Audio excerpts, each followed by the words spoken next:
Uma produção Domínio Público Audiolivros de H.G. Wells. A Guerra dos Mundos. Parte final. Narração Jaime Maciel. Antes de começar o vídeo, curta, compartilhe e, se ainda não for inscrito no canal, clique no botão Inscreva-se. Aproveite o audiolivro. Londres morta. Depois de ter deixado para trás o artilheiro, desci a colina e, seguindo pela High Street, cruzei a ponte para Fulham. A erva vermelha se mostrava tumultuosa naquele momento, quase sufocando a pista da ponte.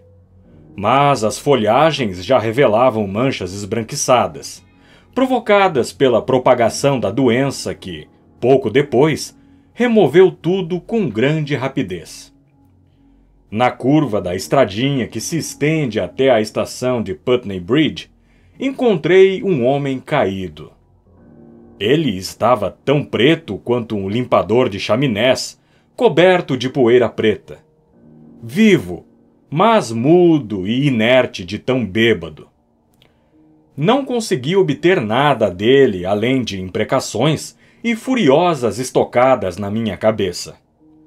Creio que eu teria ficado para socorrê-lo, não fosse a brutal expressão de seu rosto. Da ponte em diante, havia na estrada uma poeira preta que ficou mais espessa em Fulham. As ruas estavam horrivelmente quietas. Achei comida, azeda, dura e bolorenta, mas bastante comestível, na padaria do lugar. Um pouco mais adiante, na direção de Walham Green, as ruas ficaram livres do pó, e passei por um terraço branco de casas em chamas. O ruído do incêndio foi um tremendo alívio. Prosseguindo na direção de Brompton, encontrei as ruas quietas de novo. Ali topei mais uma vez com o pó preto nas ruas e sob os cadáveres. No todo, vi mais ou menos uma dúzia na extensão da Fulham Road. Estavam mortos havia muitos dias, de modo que me afastei deles às pressas. O pó preto os recobria e suavizava seus contornos. Um ou dois haviam sido vilipendiados por cães. Os locais sem pó preto lembravam curiosamente um domingo no centro, com as lojas fechadas, as casas trancadas e as persianas baixadas, a deserção, o silêncio. Em alguns lugares saqueadores haviam agido, mas raramente em lojas que não fossem as de mantimentos e vinhos. Uma vitrine de joalheria tinha sido quebrada, mas aparentemente o ladrão enfrentara algum estorvo, e algumas correntes de ouro e um relógio jaziam espalhados pela calçada. Não me dei o trabalho de sequer tocá-los. Mais adiante, havia uma mulher esfarrapada e amontoada na soleira de uma porta. Da mão que pendia sobre o joelho, retalhada, sangue escorrera sobre o ferruginoso vestido marrom. E uma garrafa espatifada de champanhe formava uma poça na calçada. Ela parecia adormecida, mas estava morta. Quanto mais eu penetrava por Londres, tanto mais profunda se tornava a quietude. Mas não era tanto a quietude da morte. Era a quietude do suspense, da expectativa. A qualquer momento, a destruição que já ferira os limites da metrópole ao noroeste e que aniquilara Ealing e Kilburn poderia se abater sobre aquelas casas e transformá-las em ruínas fumegantes. Era uma cidade condenada e abandonada. Em South Kensington, as ruas estavam livres de mortos e de pó preto. Foi perto de South Kensington que ouvi pela primeira vez o uivo. O som se infiltrou quase imperceptivelmente nos meus sentidos. Era uma altercância soluçante de duas notas, ula, ula, ula, em repetição perpétua. Quando passei pelas ruas que seguem para o norte, o volume aumentou, e as casas e os edifícios pareceram abafá-lo e cortá-lo outra vez. O som desceu a Exhibition Road como uma enchente. Eu parei olhando na direção de Kensington Gardens, especulando sobre aquela lamentação estranha e remota.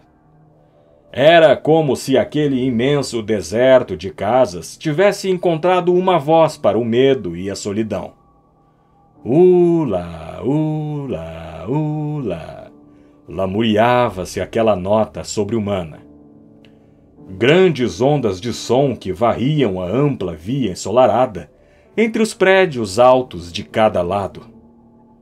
Voltei-me para o norte, assombrado, na direção dos portões de ferro do Hyde Park. Quase decidi invadir o Museu de História Natural e dar um jeito de chegar às cúpulas das torres, de modo a obter uma visão geral do parque. Mas decidi manter-me ao nível do chão, onde era possível achar esconderijos com rapidez. E assim, continuei subindo a Exhibition Road. Todas as grandes mansões de cada lado da estrada estavam vazias e quietas, e meus passos ecoavam contra as laterais das casas. No alto, perto do portão do parque, topei com uma visão estranha. Um ônibus tombado e o esqueleto descarnado de um cavalo. Fiquei intrigado com aquilo por um momento, e então segui pela ponte sobre o Serpentine. A voz se mostrava cada vez mais forte, embora eu não conseguisse ver nada por sobre os telhados do lado norte do parque, fora um véu de fumaça ao noroeste. Ula, ula, ula, gritava a voz vinda, segundo me parecia, do distrito em volta do Regent's Park. O grito desolador afetou a minha mente. O ânimo que me sustentara se desfez. A lamentação se apoderou de mim. Eu me vi cansado ao extremo, com os pés doloridos e, mais uma vez, faminto e sedento. Já passava do meio-dia. Por que razão eu perambulava sozinho naquela cidade dos mortos? Por que razão eu estava sozinho enquanto Londres toda, em sua mortalha negra, jazia em uma câmara ardente? Eu me sentia intoleravelmente só. Amigos esquecidos por anos me voltavam à mente. Pensei nos venenos das farmácias, nas bebidas armazenadas pelos comerciantes de vinho. Lembrei-me das duas embriagadas criaturas do desespero que, até onde eu sabia, compartilhavam a cidade comigo.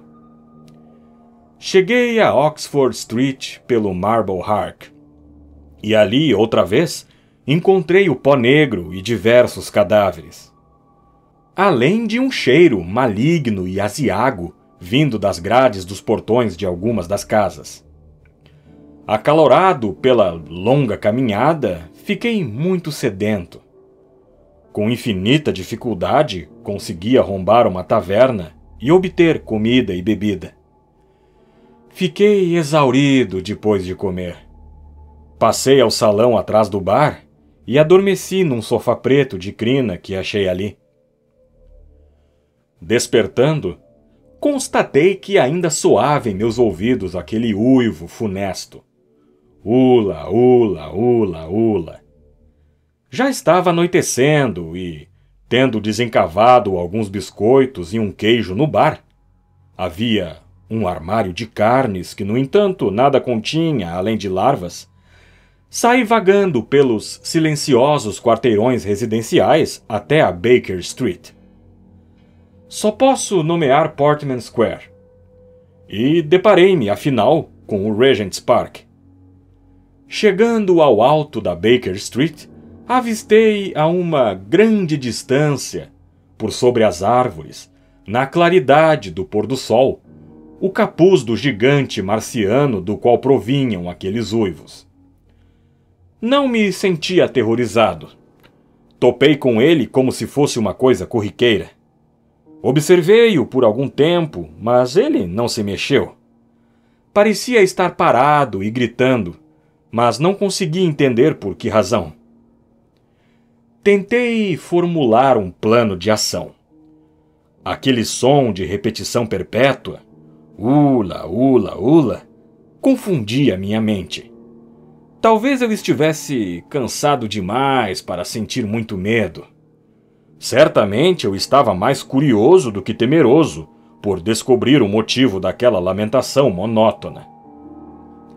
Afastando-me do parque, cheguei a Park Road para contornar o parque.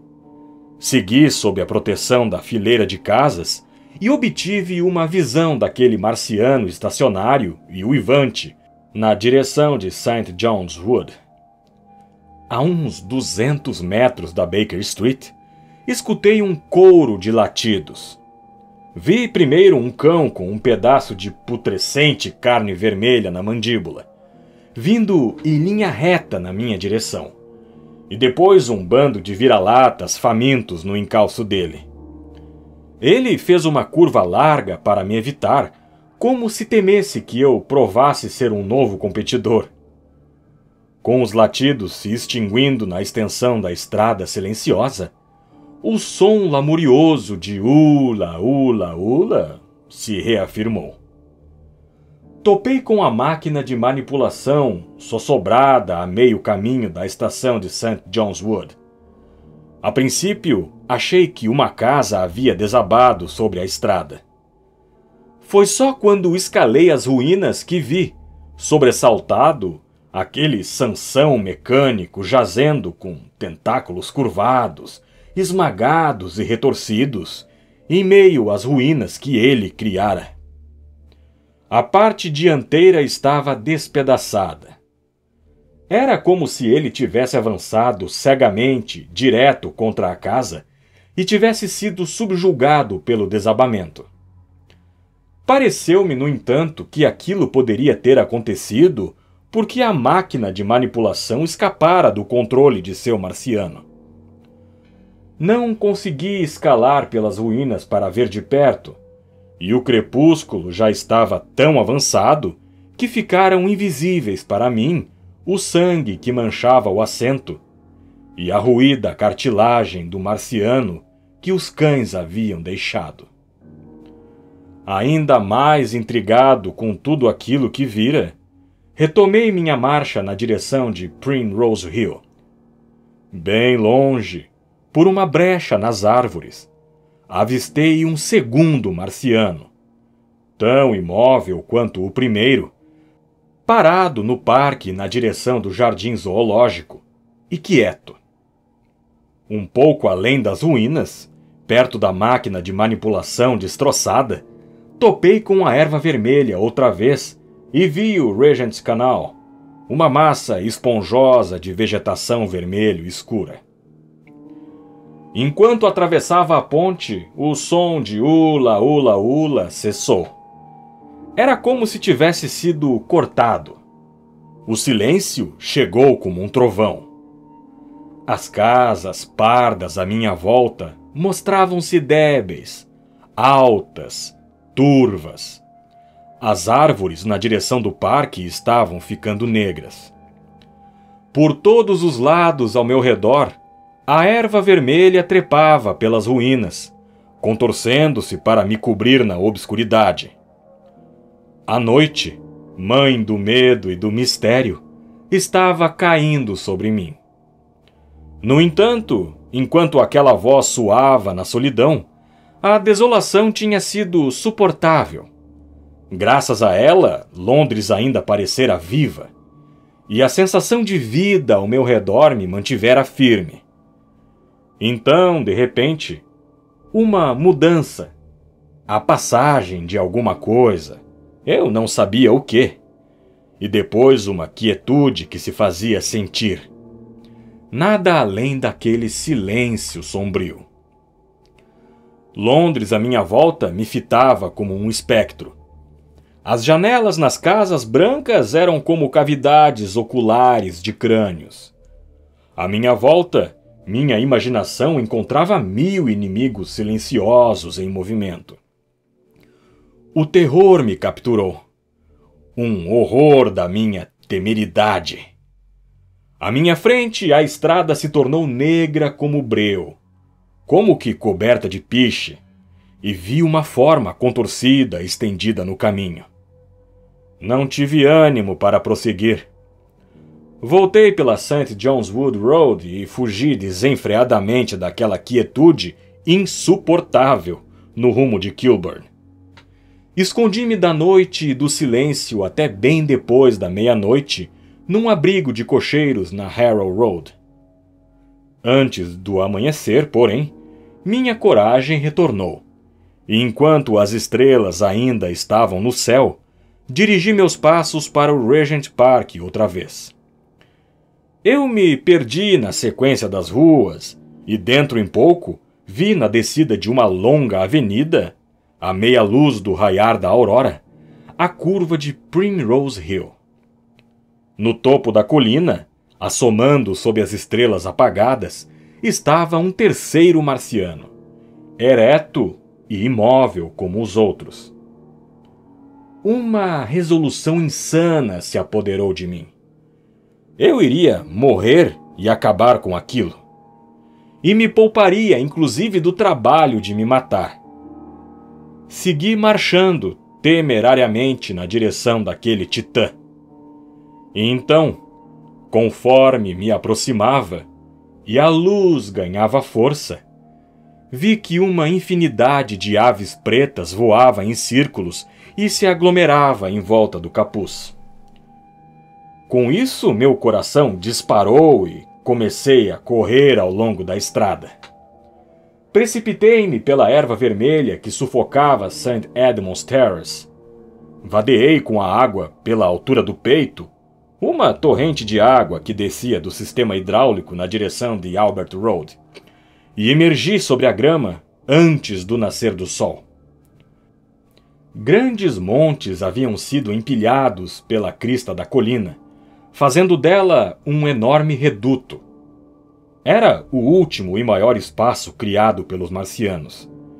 E por trás dessas pilhas, subia contra o céu uma fumaça fina. Contra a linha do horizonte, um cão ávido correu e desapareceu. O pensamento que lampejara na minha mente ficou mais real, mais verossímil. Não sentia medo algum, somente uma exultação frenética e trêmula, enquanto corria colina acima, ao encontro do monstro imóvel. Do capuz pendiam delgados trapos marrons, que as aves famintas bicavam e rasgavam. No momento seguinte, eu já tinha escalado o baluarte de terra e parado sobre sua crista, contemplando abaixo de mim o interior do reduto. Era um espaço imponente, com máquinas gigantescas aqui e ali em seu interior. Enormes montes de material e estranhos locais de abrigo. Espalhados em volta, alguns em suas máquinas de guerra tombadas, alguns nas agora rígidas máquinas de manipulação, e uns 12 deles, hirtos e quietos, e dispostos numa fila, estavam os marcianos, mortos, trucidados pelas bactérias malignas e putrefativas, contra as quais seus sistemas não estavam preparados. Trucidados como a erva vermelha estava sendo trucidada. Trucidados depois que todos os artifícios humanos haviam falhado, pelas coisas mais humildes que Deus, em sua sabedoria, criara nessa terra. Pois assim acontecera, como de fato eu e muitos homens poderíamos ter previsto, se o horror e o desastre não tivessem cegado nossas mentes. Esses germes malignos personalizaram a humanidade desde o princípio dos tempos. Penalizaram nossos ancestrais pré-humanos desde que a vida começou por aqui. Porém, graças a essa seleção natural da nossa espécie, desenvolvemos o poder de resistir. A nenhum germe sucumbimos sem luta, e a vários. Aqueles que causam a putrefação da matéria morta, por exemplo, os nossos organismos vivos são totalmente imunes. Mas não há bactérias em Marte. E tão logo chegaram os invasores, tão logo beberam e se alimentaram, nossos aliados microscópicos começaram a tramar sua derrocada. Quando os vi, eles já estavam irrevogavelmente condenados, morrendo e apodrecendo, mesmo enquanto iam de lá para cá. Era inevitável. Ao custo de 1 bilhão de mortes, o homem comprara seu direito de herdar a Terra, em oposição a qualquer outro ser. A Terra continuaria sendo dele, mesmo que os marcianos fossem 10 vezes mais poderosos do que são, pois os homens não vivem nem morrem em vão. Estavam espalhados aqui e ali, quase 50 ao todo, naquele grande abismo que haviam cavado, sobrepujados por uma morte que deve ter-lhes parecido tão incompreensível quanto qualquer morte poderia ser. Para mim também, no momento, aquela morte era incompreensível. Tudo o que eu sabia era que aquelas coisas, antes tão vivas e tão terríveis para o homem, estavam mortas. Por um momento acreditei que a destruição de Senaqueribe se repetira, que Deus se arrependera, que o anjo da morte os trucidara durante a noite. Fiquei fitando a cova, e meu coração se aliviou gloriosamente, mesmo quando o sol nascente deixou o mundo em chamas com seus raios. A cova estava quieta na escuridão. Os maquinismos poderosos, tão imensos e maravilhosos em força e complexidade, tão extraterrenos em suas formas tortuosas, avultavam insólitos e vagos, e estranhos na transição das sombras à luz. Uma infinidade de cães, pude ouvir, disputava os corpos estirados obscuramente nas profundezas da cova, muito abaixo de mim. Do outro lado da cova, em sua borda mais distante, achatada e vasta e estranha, jazia a grande máquina voadora que eles estavam testando em nossa atmosfera mais densa, quando a deterioração e a morte os detiveram. A morte não poderia ter tardado sequer um dia a mais. Ao som de um grasnido acima, contemplei no alto a enorme máquina de combate que nunca mais combateria, e as esfrangalhadas tiras de carne vermelha que escorriam para fora dos assentos derrubados no topo de Primrose Hill.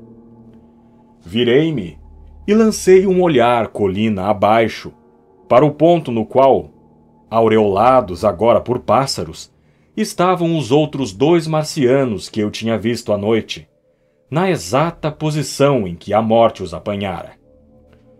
O marciano uivante morrera enquanto chamava pelos companheiros.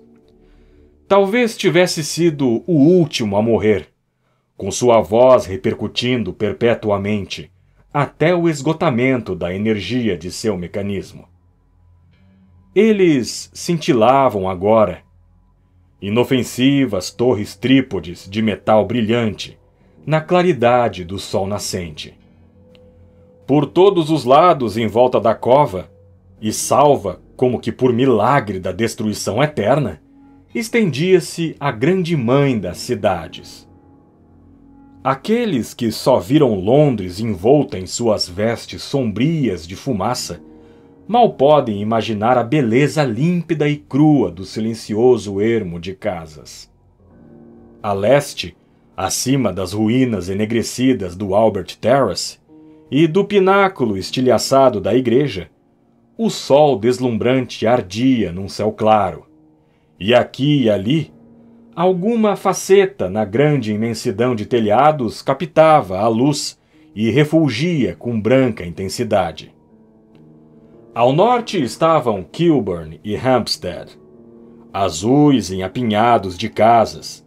A oeste, a grande cidade se turvava, e ao sul, além dos marcianos, as ondas verdes do Regent Park, o Langham Hotel, a cúpula do Albert Hall, o Antídoto Imperial e as gigantescas mansões da Brompton Road surgiam nítidos e pequeninos à luz do sol nascente, com as ruínas denteadas de Westminster ascendendo nebulosamente mais adiante. Na distância longínqua, azuis, viam-se as colinas de Surrey, e as torres do Crystal Palace cintilavam como duas hastes prateadas. A cúpula da St. Paul's, um vulto escuro contra o sol nascente, se mostrava danificada, como a vi pela primeira vez por uma enorme cavidade escancarada em seu lado ocidental. Enquanto contemplava aquela vasta extensão de casas e fábricas e igrejas, silenciosas e abandonadas, enquanto pensava nos infindos esforços e esperanças, nas inumeráveis miríades de vidas que haviam se consumido para construir aquele Recife humano, e na rápida e implacável destruição que pairava sobre tudo, quando percebi que a sombra recuara, e que os homens ainda poderiam viver nas ruas, e que a minha querida e vasta cidade morta ganharia outra vez vida e poder, senti uma onda de emoção que era praticamente uma onda de lágrimas. A tormenta terminara. A cura começaria naquele dia mesmo. Os sobreviventes da população dispersa pelo país, sem liderança, sem lei, sem comida, como ovelhas desprovidas de um pastor, os milhares que haviam fugido pelo mar começariam a retornar. A pulsação da vida, cada vez mais forte, vibraria de novo nas ruas vazias e se despejaria pelos quarteirões desabitados. Qualquer que fosse a destruição, a mão do destruidor estava contida. Todos os destroços desolados, os esqueletos enegrecidos das casas que fitavam tão lugubremente a relva ensolarada da colina, logo estariam ressoando com os martelos dos restauradores e tinindo com as batidas de suas trolhas. Pensando nisso, estendi minhas mãos para o céu e comecei a agradecer a Deus. Em um ano, pensei, em um ano. Com avassaladora força, voltei a pensar em mim mesmo, na minha esposa e na antiga vida de esperança e terna obsequiosidade que cessara para sempre. Escombros. E agora vem a coisa mais estranha na minha história. Mas talvez ela não seja de todo estranha. Eu me lembro, clara e fria e vividamente, de tudo que fiz naquele dia, até o momento em que parei chorando e louvando a Deus no topo de Primrose Hill. Depois, ao esquecimento. Dos 3 dias seguintes, nada sei.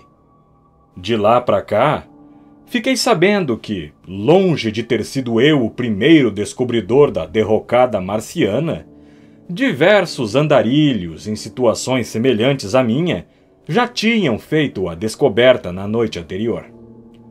Um homem, o primeiro, tinha ido para St. Martin's-le-Grand, e enquanto eu me abrigava na casinha dos cocheiros, dera um jeito de telegrafar para Paris.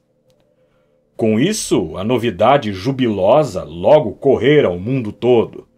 1000 cidades, arrepiadas por medonhas apreensões, subitamente lampejaram em frenéticas iluminações.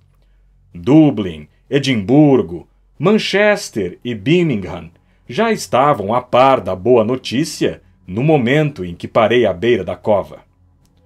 Já havia homens chorando de alegria, eu soube depois, gritando e interrompendo os trabalhos para trocar apertos de mãos e gritar, e organizando trens, mesmo em locais próximos como Crewe, para descer até Londres. Os sinos das igrejas que haviam se calado por 2 semanas, de súbito repercutiram a notícia, até que a Inglaterra toda foi tomada por badaladas. Homens em bicicletas, encovados, desgrenhados, zuniam por todas as estradinhas rurais, anunciando aos gritos a inesperada libertação. Gritando para figuras em desespero, esqueléticas, pasmadas. E a comida, atravessando o canal, atravessando o mar da Irlanda, atravessando o Atlântico, cereal, pão e carne manavam para nosso socorro. Todas as embarcações do mundo pareciam destinadas a Londres naqueles dias. Mas de tudo isso eu não tenho memória alguma. Fiquei à deriva, como um demente. Fui parar numa casa de pessoas caridosas que haviam me achado no 3º dia, perambulando, chorando e delirando pelas ruas de St. John's Wood. Contaram-me depois que eu estava cantando certos versinhos insanos sobre o último homem vivo. Urra, o último homem vivo! Atormentadas como estavam com os próprios problemas, aquelas pessoas, cujos nomes, por mais que eu gostasse de expressar minha gratidão a elas, sequer posso citar aqui, mesmo assim se estorvaram comigo, me abrigaram e me protegeram de mim mesmo. Aparentemente, haviam ouvido de mim um pouco da minha história durante os dias do meu lapso. Com grande tato, quando minha mente recuperou a clareza, eles me revelaram o que sabiam sobre o destino de Leatherhead. 2 dias depois do meu aprisionamento, a cidade fora destruída, com todas as suas almas, por um marciano. Ele a varrera da existência ao que parecia, sem a menor provocação, como um menino que arrasa um formigueiro por mera travessura de poder. Eu era um homem solitário e eles foram muito bondosos comigo. Eu era um homem solitário e também triste, e eles tiveram paciência comigo. Permaneci com eles por 4 dias depois da minha recuperação. Ao longo de todo esse tempo, senti uma ânsia vaga e crescente por contemplar mais uma vez o que quer que restasse da vidinha que parecia tão feliz e brilhante no meu passado. Era um mero desejo desesperançado de festejar a minha infelicidade. Eles me desaconselharam. Fizeram tudo o que puderam para me desviar daquela morbidez. Afinal, porém, não consegui resistir por mais tempo ao impulso, e prometendo fielmente retornar ao encontro deles, e me separando daqueles amigos de 4 dias, como devo confessar, com lágrimas, saí de novo pelas ruas que recentemente haviam se mostrado tão escuras, estranhas e vazias. Elas já fervilhavam de pessoas regressantes. Em certos lugares havia inclusive lojas abertas, e vi um bebedouro com água corrente. Lembro-me de como o dia me pareceu zombeteiramente brilhante no decorrer da minha melancólica peregrinação de retorno à casinha de Woking. De como as ruas fervilhavam e de como a vida explodia em movimento ao meu redor. Havia tantas pessoas ao ar livre por todos os lados, atarefadas com 1000 atividades, que me pareceu incrível que uma proporção considerável da população tivesse sido massacrada. Mas então percebi como estavam amareladas as peles das pessoas que eu encontrava. Como se mostravam desgrenhados os cabelos dos homens. Como estavam arregalados e brilhantes seus olhos. E que 1 a cada 2 homens ainda usava trapos sujos. Os semblantes de todos exibiam uma de 2 expressões. Uma exultação enérgica e saltitante ou uma resolução sombria. Exceto pelas expressões faciais, Londres parecia uma cidade de mendigos. Os conselhos paroquiais distribuíam indiscriminadamente o pão enviado a nós pelo governo francês. As costelas saltadas dos poucos cavalos eram uma visão triste. Guardas tristonhos com insígnias brancas policiavam as esquinas de todas as ruas. Vi pouco dos malefícios causados pelos marcianos até chegar a Wellington Street. E lá, avistei a erva vermelha escalando as pilastras de Waterloo Bridge. Na curva da ponte, também vi um dos contrastes comuns daquele tempo grotesco. Uma folha de papel tremulando contra uma moita da erva vermelha, transfixada por um graveto que a mantinha no lugar. Era o cartaz do primeiro jornal a retomar a publicação, o Daily Mail. Comprei um exemplar com um chelim enegrecido que encontrei no meu bolso. A maior parte estava em branco, mas o solitário tipógrafo responsável pela coisa se divertira criando um grotesco artifício de publicidade estereotipada na última página. A matéria impressa por ele era sentimental. As organizações jornalísticas ainda não haviam voltado à forma. Não tomei conhecimento de nada novo, fora que, passada somente uma semana, a análise dos mecanismos marcianos rendera resultados espantosos. Entre outras coisas, o artigo me assegurava, algo em que eu não acreditava na ocasião, que o segredo do voo estava descoberto. Em Waterloo, encontrei os trens livres que levavam pessoas para suas casas. A primeira correria já passara. Havia pouca gente no trem, e eu não estava com disposição para conversas casuais. Consegui um compartimento só para mim e me sentei de braços cruzados, contemplando soturnamente a desolação ensolarada que passava pelas janelas. E logo na saída do terminal, o trem sacolejou sobre os trilhos temporários, e de ambos os lados da ferrovia, as casas eram ruínas enegrecidas. Antes do entroncamento de Clapham, a face de Londres se mostrava encardida com a poeira da fumaça preta. Apesar de 2 dias de trovoadas e chuva, e no entroncamento de Clapham, a linha tinha sido avariada de novo. Havia centenas de funcionários e lojistas desempregados trabalhando lado a lado com os operários habituais, e seguimos aos solavancos por um desvio feito às pressas. Por toda a linha dali em diante, o aspecto da região era desolado e sombrio. Wimbledon, em particular, sofrera bastante. O Alton, por causa dos pinheirais não incendiados, parecia ser o lugar menos atingido ao longo da linha. O Wendell, o Mall, cada riachinho era um amontoado de erva vermelha, aparentando algo entre carne de açougue e repolho em conserva. Os pinheirais de Surrey estavam secos demais, contudo, para as grinaldas da trepadeira vermelha.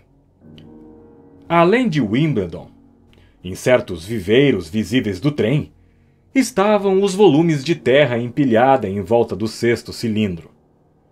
Havia uma porção de pessoas ao redor, e alguns sapadores trabalhavam no meio.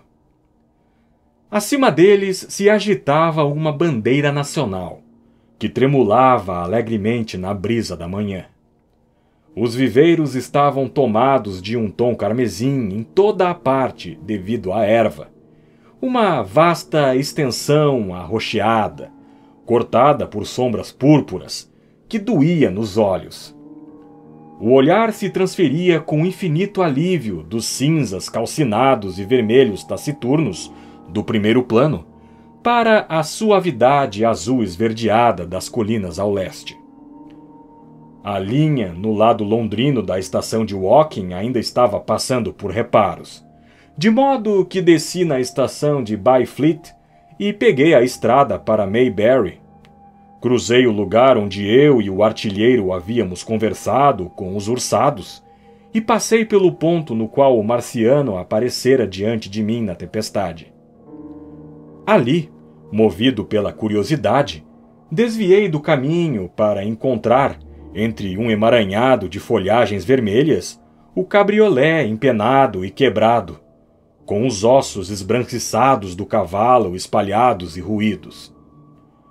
Por algum tempo fiquei encarando aqueles vestígios. Olhei para minha casa com uma rápida centelha de esperança, que imediatamente se apagou. A porta tinha sido forçada.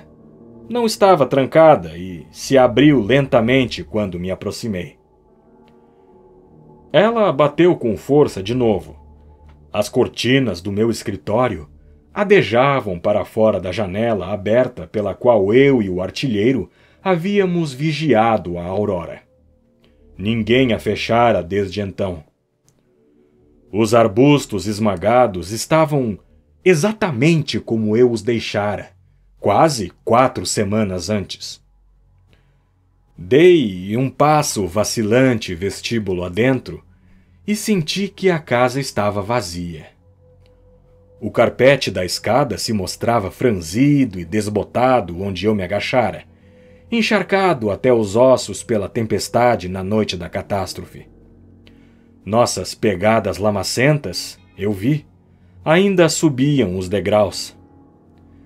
Segui-as até o meu escritório e encontrei ainda pousada sobre a minha escrivaninha, com o peso de papel de selenita em cima, a folha escrita que eu deixara para trás na tarde da abertura do cilindro. Por alguns instantes fiquei lendo meus argumentos abandonados.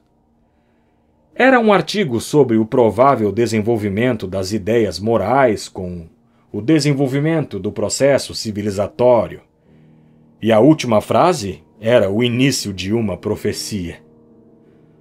Para daqui a cerca de 200 anos, eu escrevera, podemos esperar.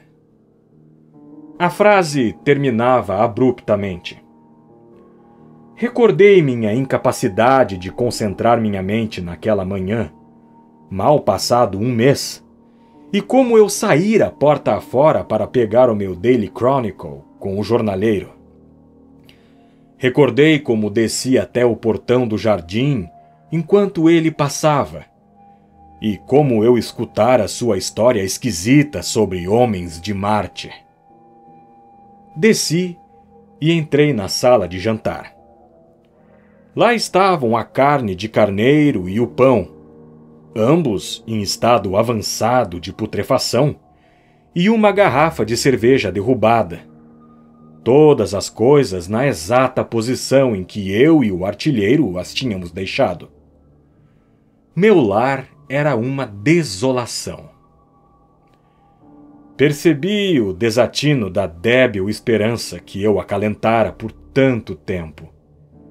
Então, ocorreu algo estranho. Não adianta, disse uma voz. A casa está abandonada. Ninguém esteve aqui nesses últimos 10 dias. Não fique aqui para se atormentar. Ninguém escapou além de você. Tive um sobressalto. Será que eu expressara em voz alta o meu pensamento? Virei-me, e a porta de vidro estava aberta atrás de mim. Dei um passo na direção da porta, olhando para fora. E ali, espantados e amedrontados, tão espantados e amedrontados quanto eu, estavam o meu primo e a minha esposa. Minha esposa, branca, sem lágrimas. Ela soltou um grito fraco. Eu vim. Ela disse. Eu sabia. Sabia. Ela levou a mão ao pescoço. Oscilou. Dei um passo à frente e a peguei nos braços. Fim.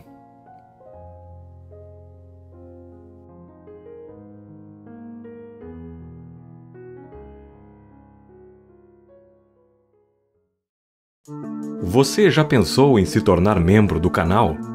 Fazendo isso, você estará ajudando o canal a crescer e alcançar mais pessoas apaixonadas por audiolivros. Outra forma de contribuir é clicando no botão Valeu, abaixo deste vídeo. Você pode nos ajudar com qualquer valor e contribuir diretamente para a melhoria do canal. Cada doação é extremamente valiosa e nos ajuda a investir em equipamentos melhores, produzir mais conteúdo e continuar trazendo audiolivros de qualidade para você. Não deixe de visitar nosso website dominiopublicoaudiolivros.com.br para ficar por dentro das novidades do canal. Siga-nos também no Instagram e Facebook para conteúdo exclusivo. Obrigado pela sua audiência. Nos vemos no próximo vídeo, aqui no canal Domínio Público Audiolivros.